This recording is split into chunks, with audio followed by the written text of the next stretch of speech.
Bonjour à tous et bienvenue dans cette nouvelle vidéo. En me baladant sur Google, en tapant Creadine 3D pour voir un peu ce qui se dit sur mon travail, je suis tombé sur cette requête qui m'a bien fait sourire. IA gratuit pour des STL, j'ai la flemme de regarder Creadine 3D. Eh bien, figurez-vous que ça tombe plutôt bien parce qu'aujourd'hui, je vais vous montrer un outil qui permet de générer des fichiers 3D, dont des STL, à partir d'un simple texte ou d'une image, sans avoir à modéliser quoi que ce soit. Cet outil, c'est Meshy.ai, probablement l'un des meilleurs générateurs de modèles 3D par IA du moment. Et en plus, vous avez accès à une bibliothèque géante avec plus de 20 millions de modèles créés par la communauté. Donc vous avez de fortes chances de trouver celui dont vous avez besoin. Sinon, vous pourrez le générer très facilement. Donc pourquoi j'utilise cet outil aujourd'hui? Je suis en train de préparer une vidéo qui va sortir prochainement dans laquelle je modélise un support design pour un pot de plantes vertes. Et pour faire ça proprement, j'ai besoin d'un modèle 3D de plante pour l'intégrer dans Fusion et modéliser mon support autour. Donc dans cette vidéo, je vais utiliser Meshy pour générer cette fameuse plante en 3D. Donc sans plus attendre, on découvre tout ça ensemble.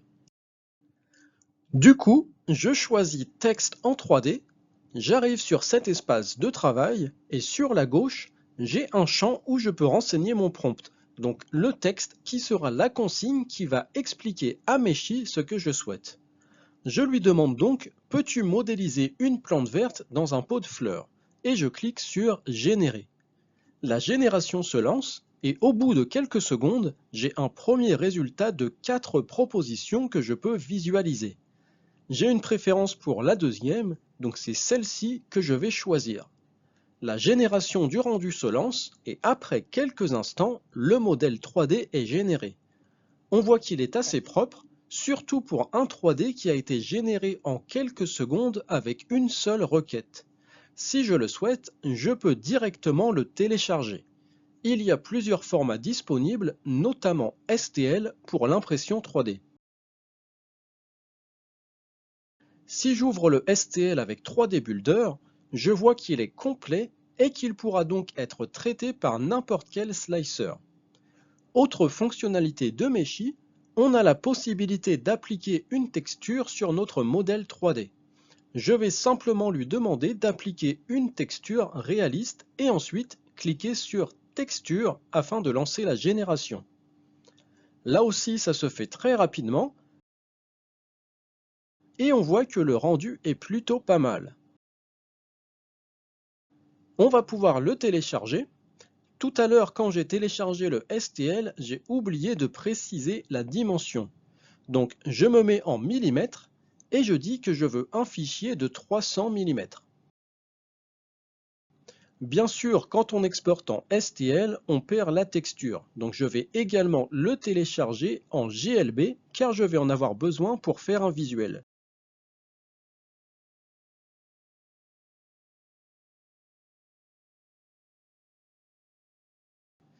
Et voilà ce que ça donne, le STL à gauche et le GLB à droite.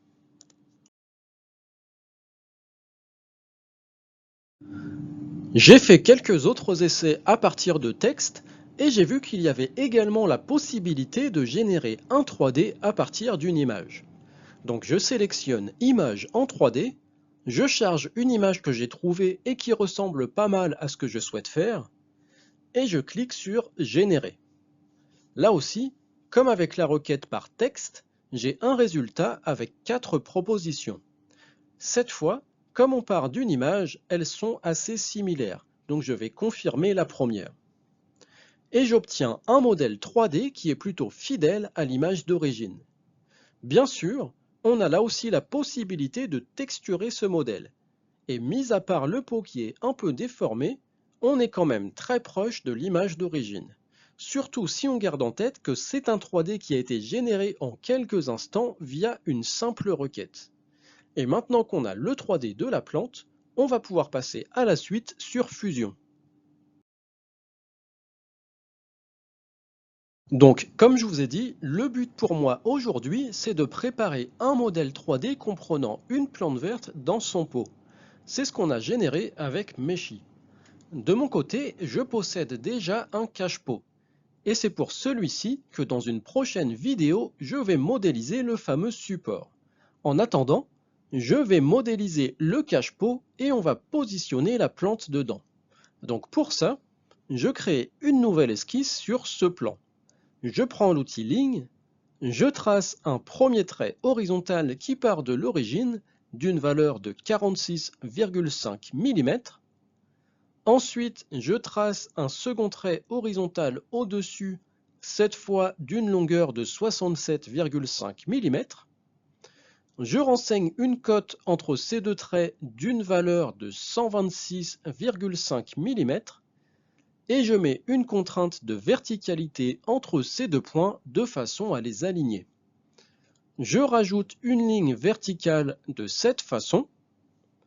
Je dis que c'est un élément de construction et ça me permet de mettre un arc en allant dans Créer, Arc et Arc tangent et de placer un arc de cette façon.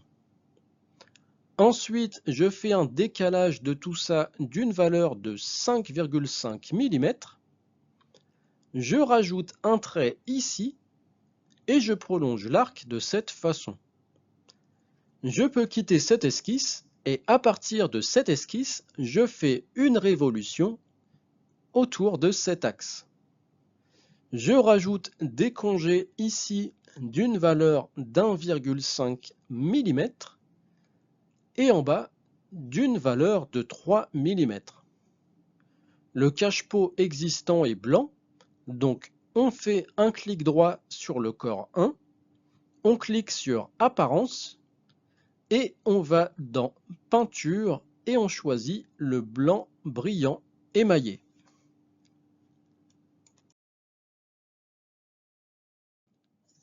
Ensuite, on va dans Insérer puis Maillage et on va chercher le 3D de la plante.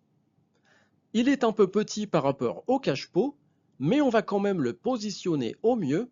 Ça nous permet d'avoir rapidement quelque chose de représentatif et qui va être beaucoup plus parlant, notamment si on doit présenter le projet à un client.